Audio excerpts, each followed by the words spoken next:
لله نحمده ونستعينه ونستغفره ونؤمن به ونتوكل عليه ونعوذ بالله من شرور أنفسنا ومن سيئات أعمالنا من يهده الله فلا مضل له ومن يضلله فلا هادي له ونشهد أن لا إله إلا الله وحده لا شريك له ونشهد أن سيدنا ومولانا محمدا عبده ورسوله صلى الله عليه وعلى آله وأصحابه وبارك وسلم تسليما كثيرا كثيرا. أما بعد فأعوذ بالله من الشيطان الرجيم. بسم الله الرحمن الرحيم.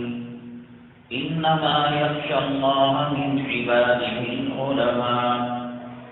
قال النبي صلى الله عليه وسلم العلماء ورثة الأنبياء أو كما قال النبي عليه الصلاة والسلام. رب اشرح لي صدري ويسر لي أمري واحلل عقدة من لساني يفقهوا قولي. اللهم صل على سيدنا مولانا محمد في أول كلامنا. اللهم صل على سيدنا مولانا محمد في أوسط كلامنا. اللهم صل على سيدنا مولانا محمد في آخر كلامنا. معزز سامعین کرام، آج کے بیان میں جو اہم عنوانات میں ہوئے ہیں، اللہ کے نبی صلی اللہ علیہ وسلم امت میں اپنا جانشین بنا کر رہے ہیں. نبی کے جانشین، نبی کے وارثین، ان کا کیا مقام ہے، کیا مرتبہ ہے، اور ہمارا ان کے ساتھ کیا سلوک ہے، اس تعلق سے بیان ہوگا. دوسرے نمبر پر آپ جانتے ہیں کہ قیامت کی علامتوں اور نشانیوں میں سے دجال کا آنا ہے. دجال کو اللہ تبارک تعالیٰ بڑی طاقت اور قوت دیا ہوگا بندوں کے امتحان لینے کے لیے اور آزمائش کے لیے. وہ بہت سارے کام کرے گا. ان میں سے ایک کام یہ بھی ہوگا کہ وہ مردوں کو زندہ کرے گا. دجال مردوں کو زندہ کرنے میں سائنس اور ٹیکنالوجی کا سہارا لے گا، اس لیے کہ دنیا دارالاسباب ہے. وہ کس طریقے سے کون سی سائنس اور ٹیکنالوجی کا سہارا لے گا، اس تعلق سے وضاحت ہوگی. تیسرے نمبر پر میں نے بتایا تھا اسلام مسلمان دشمنوں کی سازشوں سے اللہ کا حرم مکی اور نبی صلی اللہ علیہ وسلم کا حرم مدنی بھی آج محفوظ نہیں ہے. یہود و نصارہ کے سازشوں کا شکار یہ عرب ملک ہو چکا ہے. جہاں بہت سارے بےہودہ کام کیے گئے، ان میں سے ایک کام یہ بھی ہوا کہ 31 دسمبر کو جہاں یہود و نصارہ اور غیر اسلامی مملکتوں میں نیو ایئر منایا جاتا ہے، مدینہ طیبہ محبت وحی صحابہ کی زمین، جبرائیل کی زمین، مسجد نبوی صلی اللہ علیہ وسلم کی زمین، جنت البقیع کی زمین، ریاض الجنہ کی سرزمین کے اندر کچھ بدبختوں نے نیو ایئر کا جشن منایا. تعلق سے بات ہوگی. چوتھے نمبر پر یہ جو عوامی نمائندے ہیں، کونسلر ہو، ایم ایل اے ہو، ایم پی ہو، جو کام ہوتے ہیں خیر کے رفاہی کام، بچوں کو یونیفارم دینا، کتابیں دینا، سردی میں کمبل دینا، لاک ڈاؤن میں راشن دینا. انسان تو پوری دنیا میں بسے ہوئے ہیں، لیکن اپنے الیکشن کے حلقے ہی میں یہ کام کرتے ہیں. وہ کیوں کرتے ہیں آپ سمجھتے ہوں گے. حسب معمول جو سوال رکھا گیا تھا، قاضی اور بیوی میں تکرار ہو گئی. قاضی نے کہا بیوی سے، اگر تم طلاق سے بچنا چاہتی ہو تو مجھے ایک ایسی عبادت کا پتہ بتاؤ جو عبادت میں کروں تو دوسرے نہ کر رہے ہوں. اب یہاں بیان ہو رہا ہے، پورے ہندوستان کی ہزاروں لاکھوں مسجدوں میں بیان ہو رہا ہے. کوئی ذکر کر رہا ہے، ذکر لاکھوں کرنے والے ملیں گے، نماز لاکھوں پڑھنے والے. اس وقت وہ عبادت اکیلا میں کروں تو طلاق سے بچے گی، اور اگر نہ کروں اور کوئی ایسی عبادت نہیں ہے تو تجھ پر طلاق واقع ہو جائے گی. کیا دنیا میں کوئی ایسی عبادت ہے جس کو اکیلا کیا جائے اور اس وقت وہ عبادت دنیا میں کوئی دوسرا نہ کر رہا ہو تو کیا کر پائے گا وہ عبادت اور اس کی بیوی طلاق سے بچے گی؟ اس تعلق سے بات ہوگی. اللہ کے حبیب پاک جناب محمد رسول اللہ صلی اللہ علیہ وسلم خاتم الانبیاء ہیں. ہم نبی کریم صلی اللہ علیہ وسلم پر ایمان لائے، لیکن ختم رسل پر، آپ کی ختم نبوت پر ایمان نہیں لائے. ہمارا ایمان ادھورا ہے، ہم کافر اور مشرک ہو جائیں گے. نبی کریم جناب محمد رسول اللہ صلی اللہ علیہ وسلم پر رسول ہونے کی حیثیت سے ایمان لانے کے ساتھ اس بات کا بھی اقرار کرنا ہے کہ آپ پر نبوت ختم ہو گئی، آپ پر رسالت ختم ہو گئی. کوئی نبی آنے والا نہیں، کوئی رسول آنے والا نہیں ہے. اب جب کوئی نبی نہیں آئے گا، کوئی رسول نہیں آئے گا، امت میں، قوموں میں جو بگاڑ ہوگا اس کی اصلاح پہلے آسمانی کتابوں توریت، زبور، انجیل وغیرہ سے کی جاتی تھی. ایک کے بعد ایک پیغمبر آتے تھے، ایک رسول کے بعد دوسرے رسول آتے تھے، اور قوم کے اندر جو بگاڑ ہو گیا، قوم کے اندر جو فساد ہو گیا، قوم جو راہ راست سے ہٹ گئی، وہ پیغمبر، وہ نبی اصلاح کا کام کیا کرتے تھے. اب کوئی نبی آنے والا نہیں ہے، کوئی رسول آنے والا نہیں ہے، نہ جبرائیل کوئی نئی آسمانی کتاب لانے والے ہیں. قوموں کے اندر جو بگاڑ ہے وہ تو دیکھ رہے ہیں آپ.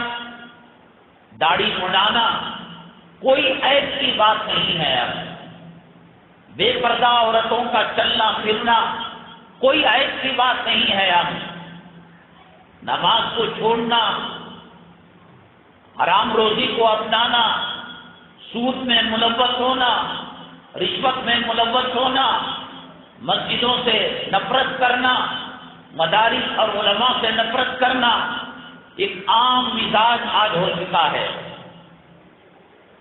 گھر گھر کے اندر بگاڑ آ چکا ہے. بڑے افسوس کی بات یہ ہے، یہ بگاڑ اتنا سونامی شکل میں آیا، سیلاب کی شکل میں آیا، طوفان کی شکل میں آیا. اس نے بڑے بڑے علماء کی پگڑیوں کو ہلا کر رکھ دیا. ایک زمانے کے اندر جو علماء چیخ چیخ کر کہہ رہے تھے تصویر پکڑنا کفر و شرک کے بعد سب سے بدترین گناہ ہے، اللہ تبارک تعالیٰ کی المصور جو شان ہے اس شان کے اندر شرکت کا دعویٰ ہے، گناہ کبیرہ ہے، سب آ رہے ہیں۔ اب کل کا فتویٰ صحیح تھا یا آج کا آنا صحیح ہے، یا کل کے فتوے اور آج کے تصویر میں آنے کے درمیان کیا کوئی جبرائیل آ گئے، کوئی نئی شریعت آ گئی؟ سخت ترین گناہ ہے۔ اللہ تعالیٰ کے یہاں کفر اور شرک اس دھرتی کے سب سے خبیث، گندے، ناپاک، بدترین گناہ، اور اس کے بعد تصویر کشی ہے۔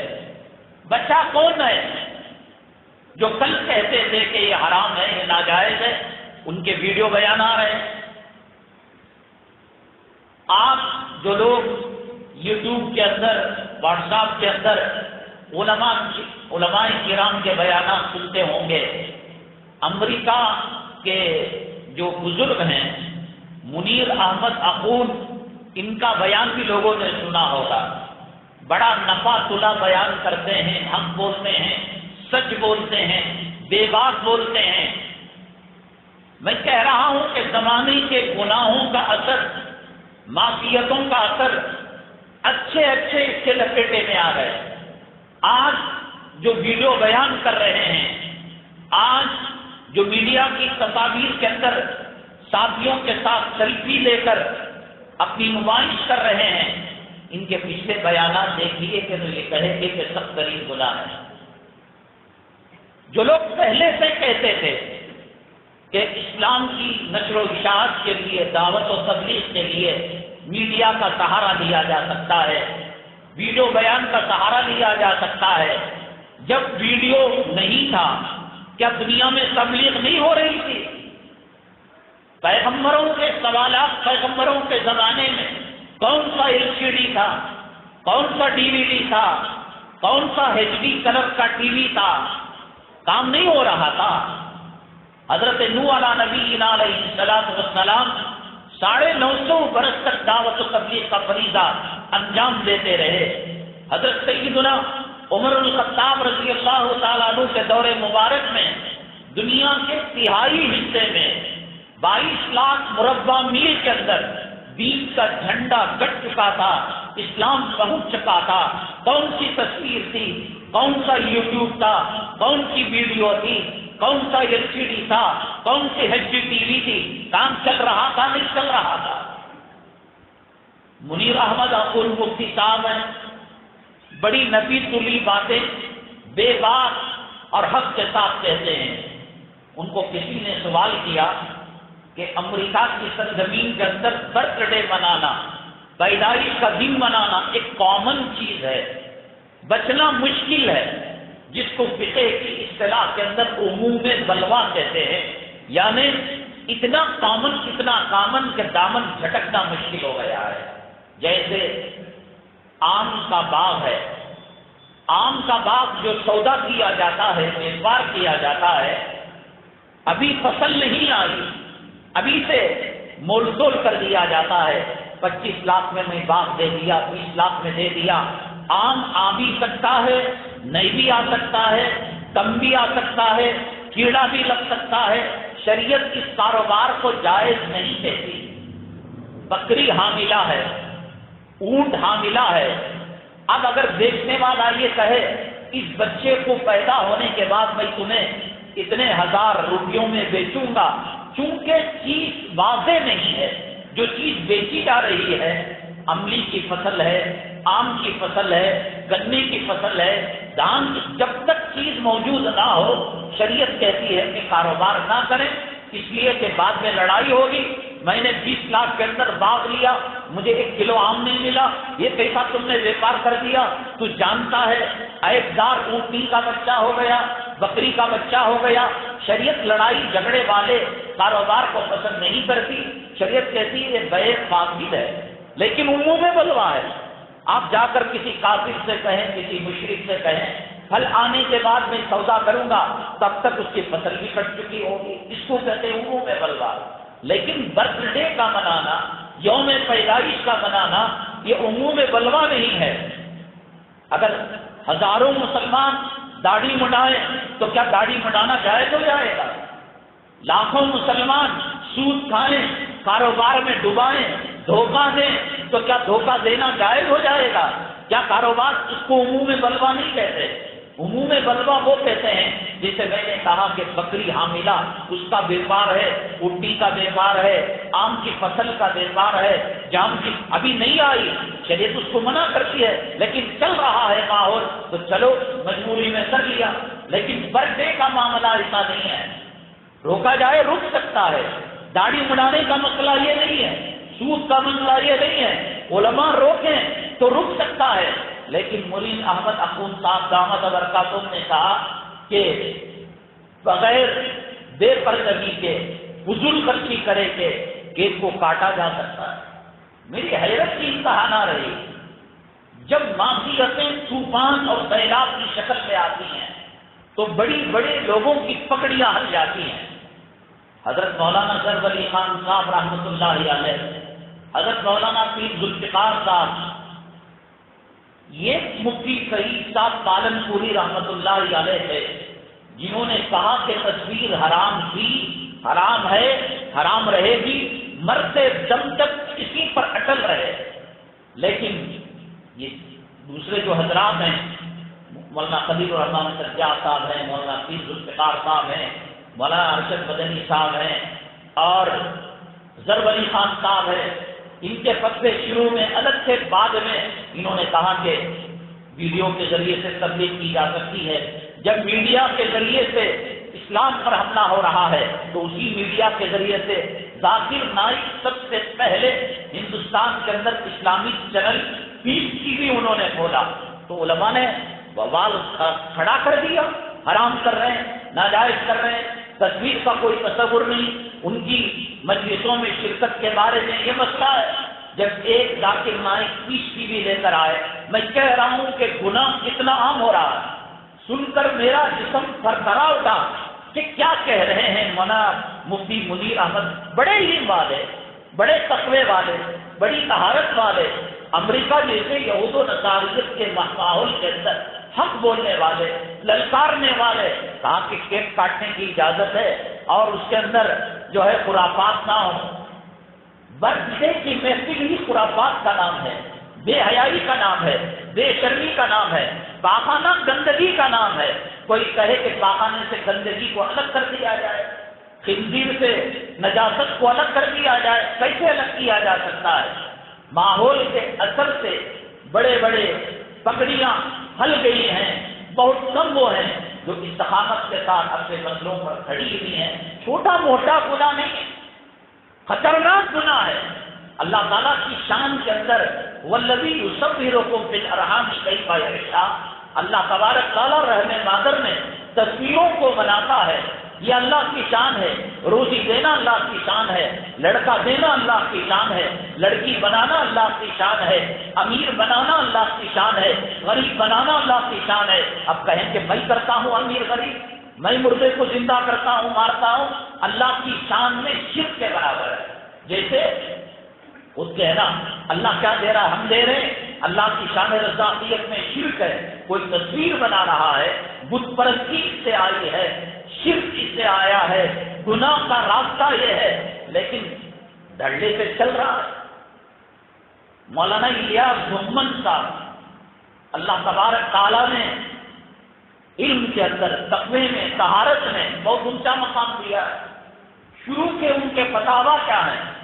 آج اپنا نکاح کرتے ہیں تو اس کی تصویر اور اس کا ویڈیو آ رہا ہے سوشل میڈیا کے اندر، اور آپ ان کو انفرادی طور پر پوچھیں اسلام میں تصویر جائز ہے یا ناجائز ہے؟ شادی کی محفل میں ویڈیوگرافی کی جا رہی ہے، کیا ہم ایسی محفل میں شرکت کر سکتے ہیں؟ نہیں کر سکتے۔ خدا کی قسم کوئی ہے سالان جس کی ماں نے اپنے لاڈلے کو دودھ پلایا ہو جو یہ کہنے کے ساتھ یہ ہرا یہ جائز ہے؟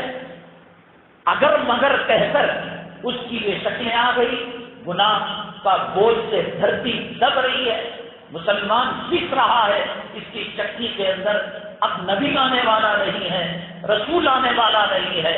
کون ہے جو یوں کہے گا یہ گناہ کا کام ہے؟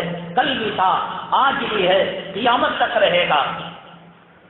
بریلوی طبقہ ہندوستان کے اندر سود کو حلال قرار دیتا ہے اور یہ کہتا ہے ہندوستان دارالحرب ہے، یعنی کافروں کی جگہ ہے۔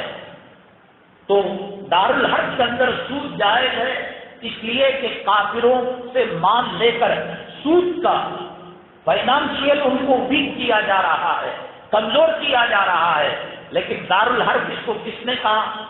دارالحرب کہتے ہیں جہاں اذان کی اجازت نہیں، نماز کی اجازت نہیں، جمعہ کی اجازت نہیں، وضو کرنے کی اجازت نہیں، ہجرت کرنے کے لیے تنگ کیا جاتا ہے، حج کو جانے کی اجازت نہیں، عمرے کو جانے کی اجازت نہیں، تلاوت کرنے کی اجازت نہیں، اعلاء کلمت اللہ اور دعوت و تبلیغ کی اجازت۔ پوری دنیا کے اندر غیر مسلموں میں دعوت و تبلیغ کے لیے ہندوستان جیسا محاذ، ہندوستان جیسا میدان دعوت و تبلیغ کہیں نہیں ہے۔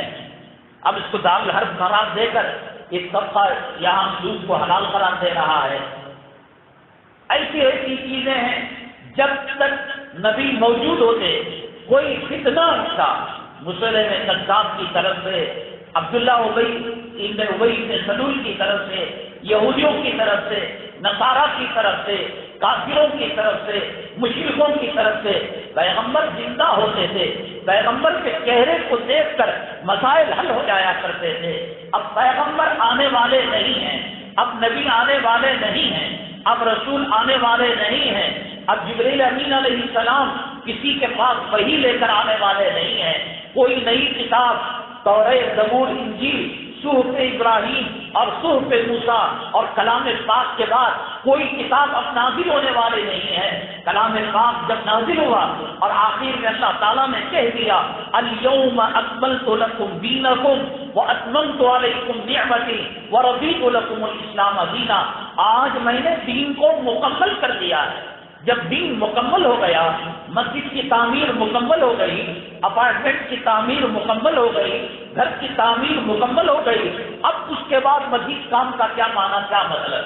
جب دین مکمل ہو گیا تو پھر اس کے بعد ایسے جو فتنے آئیں گے، قادیانیت کا فتنہ ہے، عیسائیت کا فتنہ ہے، رہبانیت کا فتنہ ہے، نصرانیت کا فتنہ ہے، یہودیوں کا فتنہ ہے، مال کا فتنہ ہے، عورت کا فتنہ ہے، جائیداد کا فتنہ ہے، حب مال کا فتنہ ہے، حب جاہ کا فتنہ ہے، اور غیروں کے طرف سے فتنوں کا انبار ہے۔ کون ہے جو امت کی اصلاح کرے گا؟ کوئی جماعت ہم بنا لیں، کوئی تحریک ہم بنا لیں، اصلاح المسلمین یہ لوگ کریں گے؟ نبی نے کس کو اپنا جانشین بنایا؟ امام صاحب کی ذمہ داری جمعہ کا بیان دینا، جمعہ کی نماز پڑھانا۔ اب وہ جو جانشین جن کو بنایا وہ نہ جانشین بنے گا۔ امام صاحب نے، کمیٹی والوں نے مجھ سے کہا آپ جمعہ کا بیان دیجئے، عربی خطبہ دیجئے، نماز پڑھائیے، ان کے کہنے سے نہ ہم بنیں گے۔ کوئی کمیٹی بن جائے، کوئی سوسائٹی بن جائے، کوئی انجمن بن جائے اور وہ اپنا امام لے آئے، ہر گلیچ سے ایک امام کھڑا ہو جائے گا۔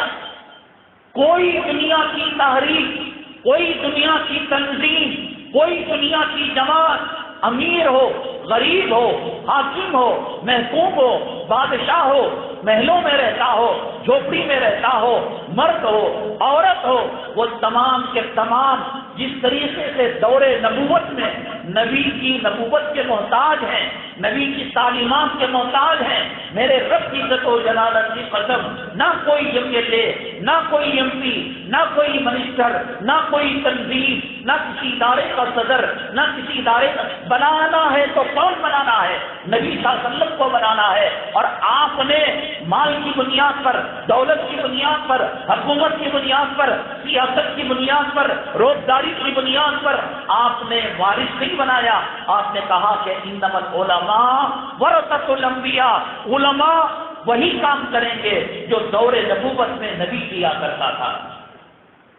ایک کارخانے کا مالک حج بیت اللہ کے لیے گیا، عمرے کے لیے گیا، کارخانے کو تالا تو نہیں لگائے گا، 1.5 ماہ 2 ماہ 40 دن 80 دن وہ گیا ہو حج بیت اللہ کے لیے، اسلامی ممالک کے سیر و تفریح کے لیے، لیکن اپنے بیٹے کو یا کسی آدمی کو مینیجر بنا کر جاتا ہے، نائب بنا کر جاتا ہے، جانشین بنا کر جاتا ہے تو جو کام مالک کی موجودگی میں مالک سے لیا جاتا تھا، چھٹی پوچھنا ہو، تنخواہ لینا ہو، قرض لینا ہو، لون لینا ہو اور چھٹی لینا ہو، جو بھی مسئلہ ہو جو مالک سے کیا جاتا تھا، وہ مالک نے جس کو جانشین بنایا اس سے وہ کام چلے گا۔ جو کام وضو سے ہوتا تھا اللہ نے وہ کام تیمم سے کرایا۔ اب دنیا کے اندر ضلالت دور کرنا ہو، گمراہی دور کرنا ہو، فتنوں سے بچنا ہو، نہ حکومت بچائے گی، نہ سیاست بچائے گی، نہ امیر بچائے گا، نہ غریب بچائے گا۔ نبی صلی اللہ علیہ وسلم نے جس کو اپنا جانشین کہا، کس کو جانشین کہا؟ کسی کمیٹی کے صدر کو نہیں کہا، کسی جماعت کے امیر کو نہیں کہا، کسی جماعت کے غریب کو نہیں کہا، جس کے سینے میں کلام پاک کی 6666 آیتیں ہوں گی، جس کے سینے میں نبوت کی وراثت ہوگی اور رسالت کی وراثت ہوگی، وہ نبی کا جانشین ہے، وہ نبی کا نائب ہے، وہ کام کرے گا جو دور نبوت میں نبی کیا کرتا تھا۔ اس سے کٹ کر وہ کہتے ہیں کہ دھوبی کا گدھا نہ گھاٹ کا نہ گھر کا، خدا کی قسم آج امت کے اندر جو تباہی آئی، گناہوں کے بوجھ کا تصور جو ختم ہو گیا۔ حدیث پاک میں اللہ کے نبی صلی اللہ علیہ وسلم نے فرمایا، مومن اگر گناہ کرتا ہے ایسا لگتا ہے کہ پہاڑ اس کے اوپر رکھ دیا گیا ہو۔ نہ داڑھی مڑاتے ہوئے شرم آتی ہے، نہ عورت کو بے حجاب کرتے ہوئے شرم آتی ہے، نہ سود کھا کر ماں کا بلاತ್ಕಾರ کرتے ہوئے۔ اللہ کے نبی صلی اللہ علیہ وسلم نے فرمایا سود کا کم سے کم درجہ یہ ہے کہ ماں سے 36 مرتبہ کپڑے اتار کر وہ کام کرے جو گلی کا کتا اپنی کتیا کے ساتھ کیا کرتا ہے، جو خنزیرنی کے ساتھ کیا کرتا ہے، فیمیل کے ساتھ کیا کرتا ہے۔ گناہوں کے بوجھ کا تصور سماج کے اندر ختم ہو گیا، اللہ کا عذاب آ گیا، ظالم حکمران مسلط ہو گئے، علماء کی کوئی قدر نہیں، ائمہ کی کوئی قدر نہیں، بلال کے نائبوں کی کوئی قدر نہیں، نبی کے وارثوں کی کوئی قدر نہیں، نبی کے جانشینوں کی کوئی قدر نہیں۔ درخت کا کچھ نہیں بگڑے گا، آپ اس سے پھل نہیں لیں گے، پھل گریں گے کوئی جانور اٹھا کر کھا لے گا، کوئی پرندہ کھا لے گا، نکلتے سورج کے بعد آپ آنکھ بند کر لیں گے، سورج کا کچھ نہیں بگڑے گا، آنکھ بند کرنے والے کا بگڑے گا۔ چاندنی بکھیر رہا ہے، آنکھیں کوئی بند کرنے گا، چاند کا کچھ نقصان نہیں ہوگا۔ علماء سے دوری اختیار کرو گے، علماء کا بغض رکھو گے، علماء کا کینہ رکھو گے، نبی کا کینہ رکھنے کے برابر ہے، نبی سے دشمنی کرنے کے برابر ہے۔ مجھے یہ بتاؤ سیدنا آدم علیہ نبی علیہ السلام سے لے کر سرور کونین آقا دو عالم سید الانس سید الجن خاتم الانبیاء شافی محشر ساقی کوثر اور لواء الحمد جن کے ہاتھ میں دیا جانے والا ہے، اللہ کے نبی صلی اللہ علیہ وسلم تک کون سا پیغمبر کا دشمن ہے جس کی موت اچھی ہوئی ہو؟ ایک نام بتا دو، ابو لہب کا نام بتا دو۔ ارے نوح علیہ السلام کا بیٹا، حضرت نوح علیہ السلام کا خون، حضرت نوح علیہ السلام کا حسب، حضرت نوح علیہ السلام کا نسب۔ قال سآوی الی جبل یعصمنی من الماء، میں پہاڑ پر چڑھ جاؤں گا، طوفان کا عذاب نہیں آئے گا، سیلاب کا عذاب نہیں آئے گا، پانی اس جو ہے ریگستان کے اندر آنے والا نہیں، اگر آئے گا تو ایڑیوں تک آئے گا پنڈلیوں تک آئے گا، گھٹنے تک آئے گا، کمر تک آئے گا۔ قال سآوی الی جبل یعصمنی من الماء، اللہ تعالیٰ نے کہا قال لا عاصم اليوم من امر اللہ الا من رحم۔ باپ بیٹے کی گفتگو، ہمارا رشتہ علماء سے کیسا ہونا چاہیے؟ نبیوں کے زمانے میں صحابہ کا رشتہ کیسے نبیوں کے ساتھ تھا، ایسا رشتہ آج عوام الناس کا علماء کے ساتھ ہونا چاہیے۔ گھر کا بیٹا کام نہیں آ سکا، بیٹے اور باپ کے اندر گفتگو ہو رہی تھی، اللہ کا قرآن کہتا ہے وحال بینہم الموت فکان من المغرقین، ان دونوں کے درمیان بات ہو رہی تھی، اللہ تعالیٰ نے بیٹے کو غرق کر دیا۔ قال یا نوح،